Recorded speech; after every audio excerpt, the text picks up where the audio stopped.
Grabe po talaga siya, Tay. As in, tinuring namin siya bilang isang kaibigan, tapos gagawin niya sa amin yun?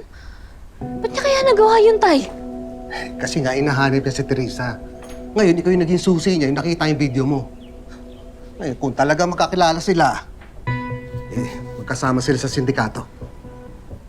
Ibig sabihin po, pwedeng sinabi na ni Gino kay Teresa na ako yung kumuha ng video? Pero ba't po kaya hindi niya tinuturo kung nasan ako?